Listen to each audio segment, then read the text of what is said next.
Okay 10 வச்சிடலாம். அண்ணா அதே வச்சிடலாமா? 10 அண்ணா 10 வச்சிடலாமா?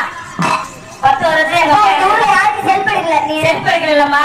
இந்த மாதிரி உன் பாப்பாவை பார்த்து அப்படியே பொழுத வரைக்கும் அப்படி பார்த்துக்கிட்டு நிக்கிறாங்க. வேற ஒண்ணும் இல்ல. இந்த மாதிரி 1 2 3 எதுல விட்ட 3ல அண்ணா 3 இது நான் ஒருத்தோட முடியுமா? நான் 3 விட்டேனா?